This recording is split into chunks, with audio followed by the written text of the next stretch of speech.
يا أيها الذين آمنوا اركعوا واسجدوا واعبدوا ربكم وافعلوا الخير لعلكم تفلحون.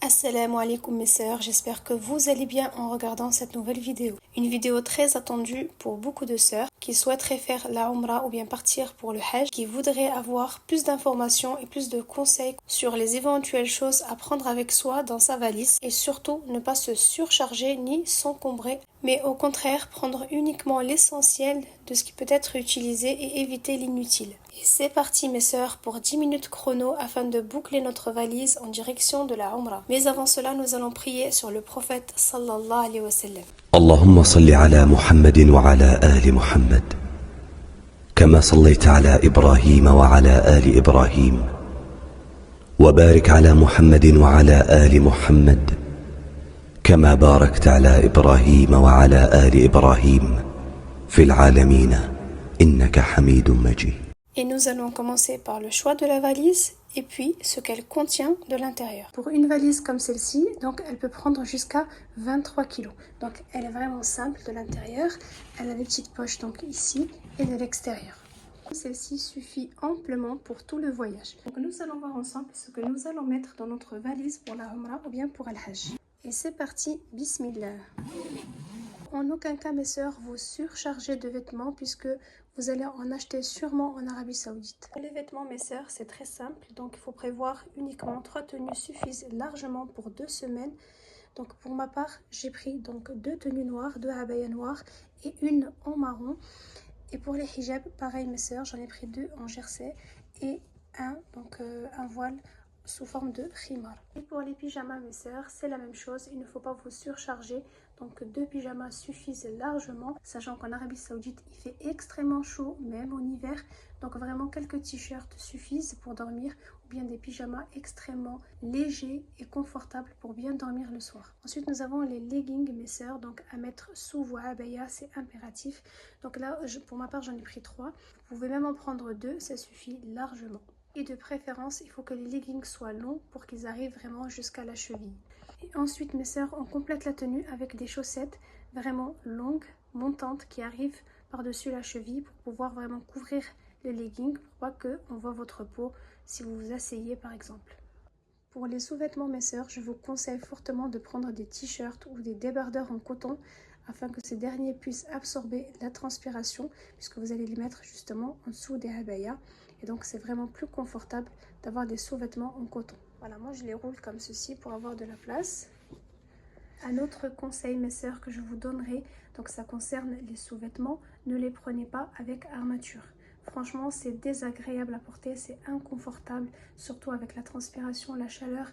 Donc prenez vraiment des brassières, vous pouvez même en prendre 1 ou 2, ça suffit largement et c'est beaucoup plus confortable et c'est la meilleure des choses à faire. Et surtout mes sœurs, prenez-les en coton, c'est la meilleure matière, surtout quand il fait chaud. Et aussi mes sœurs, prenez des petites attaches comme celle-ci, ça permet justement donc de tenir vos foulards et aussi de ne pas les abîmer. Et pour terminer mes sœurs, il faut prendre une bonne paire de baskets qui soient confortables et aussi endurantes parce que vous allez beaucoup marcher. Je suis désolée, les miennes elles sont un petit peu sales, mais franchement c'est les meilleures baskets au niveau du confort, ce sont les meilleures. Vous prenez n'importe quelle paire que vous avez à la maison, celle dans laquelle vous vous sentez bien, donc qui sera confortable durant tout le voyage. Donc pour moi, une seule paire suffit. Concernant les pantoufles ou bien les sandales, les claquettes, donc il n'est pas nécessaire d'en prendre avec vous puisque vous en aurez sûrement à l'hôtel. Et pour les serviettes, mes sœurs, également fournies à l'hôtel. Donc là, mes sœurs, c'est ok pour la partie vêtements. On va passer maintenant à la trousse de toilette. Mes sœurs, nous allons mettre vraiment que ce qui est vraiment nécessaire. Un shampoing pour se laver les cheveux, une brosse, un gel douche, un deuxième gel douche, une fleur de douche également. Le gant en crin, c'est vraiment indispensable mes sœurs parce que vous allez beaucoup transpirer, vous allez perdre beaucoup de peau morte. Donc c'est bien de temps en temps de faire un petit gommage.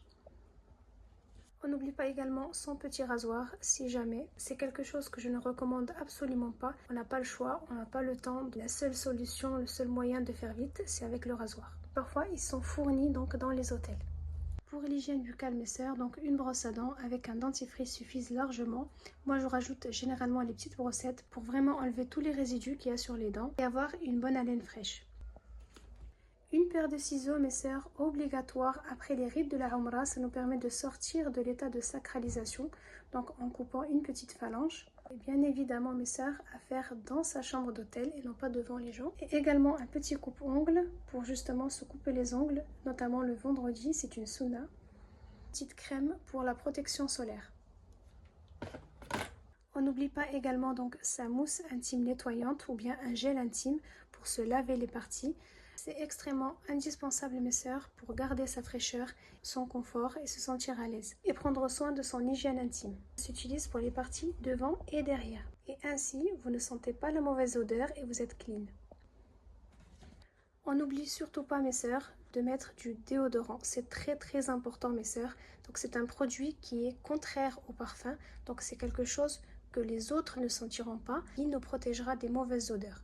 Et c'est très important d'en mettre après chaque douche. Le musc intime ou bien le musc tahara que l'on peut mettre justement donc après chaque douche ou bien le soir quand on veut dormir. Le mieux, c'est d'en appliquer le soir après une bonne douche. L'huile de massage donc est nécessaire, pas obligatoire, si vous voulez vous masser les pieds et les jambes après une sortie ou bien une excursion ou même après avoir effectué la Umrah. Si vous vous sentez fatigué, donc n'hésitez pas à vous masser les pieds ainsi que les jambes. Ça va vraiment vous détendre et ça va vous faire du bien. C'est indispensable, une petite pince et un masque pour les yeux à utiliser dans l'avion si on veut dormir et se reposer. Un petit chouchou donc pour s'attacher les cheveux. Petit paquet de lingettes, une serviette hygiénique au cas où. Donc voilà, mes sœurs, ça me fait à peu près 2 trousses. Et pour terminer, mes sœurs, vos médicaments. Concernant le Saint-Coran ainsi que le tapis de prière, je vous conseille, mes sœurs, si vous avez un petit tapis, vraiment petit, je vous montre, petit comme celui-ci, prenez-le. Si vous avez les grands, franchement, c'est pas la peine parce que vous en trouverez sûrement à l'hôtel. Concernant le Saint-Coran, mes sœurs, donc si vous avez cette petite miniature, je vous conseille de le prendre fortement parce que franchement, c'est petit. Regardez, comparé à un Coran normal, c'est vraiment petit, ça va dans le sac et ça pèse pas lourd. Donc si vous en avez un comme ça, vous pouvez le prendre, il n'y a aucun souci. Vous pouvez même le lire à l'aéroport ou bien dans l'avion, c'est ce que je fais moi aussi. Sinon, si vous avez des Corans comme ça, si vous avez des Corans grands comme celui-ci, pas besoin de le prendre. Vous en aurez tellement à votre disposition dans toutes les mosquées, alhamdulillah, et aussi dans les hôtels. Achetez plutôt un petit tapis vraiment de voyage qui sera pratique même pour plus tard si vous souhaitez voyager. Donc ça pèse pas lourd. Moi j'ai acheté celui-ci donc à Mecca, super léger, il est petit et c'est vraiment super pratique, mes sœurs. Donc un petit tapis comme ça, je valide. Et regardez, il prend même pas beaucoup de place dans la valise. Donc à éviter absolument, mes sœurs, tout ce qui est parfum et embellissement, maquillage, etc. Vous allez juste vous alourdir pour rien. Parce que la base de ce voyage, c'est vraiment la spiritualité et non pas l'embellissement. À bannir absolument. Pour les sacs, mes sœurs, je vous conseille de prendre un petit sac comme celui-ci, le beige, donc qui est vraiment petit, la bandoulière dans lequel vous pouvez mettre l'argent, votre téléphone, vos papiers, etc. Un sac à dos pour la Umrah, pour les rites, pour les sorties, les excursions, les activités, etc. Ça va vous permettre d'avoir une gourde à l'intérieur si vous voulez remplir des bouteilles, etc. Donc c'est vraiment pratique. Si vous faites des achats, au moins vous avez un sac à dos. Pour les rites de la Umrah, mes sœurs, si vous souhaitez l'effectuer donc pieds nus, moi je vous conseille de mettre des chaussettes comme ça. Elles sont un petit peu épaisses avec des antidérapants dessus. Donc franchement c'est très confortable, surtout entre le Safa et le Marwa. Le parcours il est long et franchement on est mieux pieds nus. Après, tout dépend de la personne. Si vous pensez que vous êtes plus à l'aise et confortable dans des chaussures, mettez vos chaussures. Sinon, donc moi je vous conseille de mettre de grosses chaussettes vraiment épaisses comme ceci. Pour les sœurs qui souhaiteraient donc porter le niqab pendant leur séjour en Arabie Saoudite, sachez que vous en avez à votre disposition partout dans les commerces.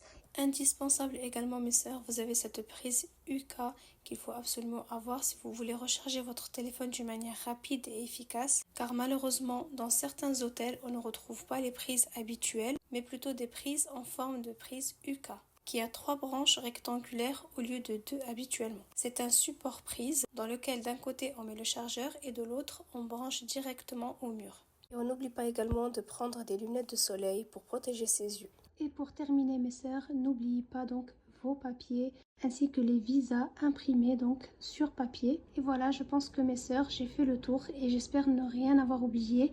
Si j'ai oublié quelque chose, faites-le moi savoir en commentaire et je vous répondrai Inch'Allah.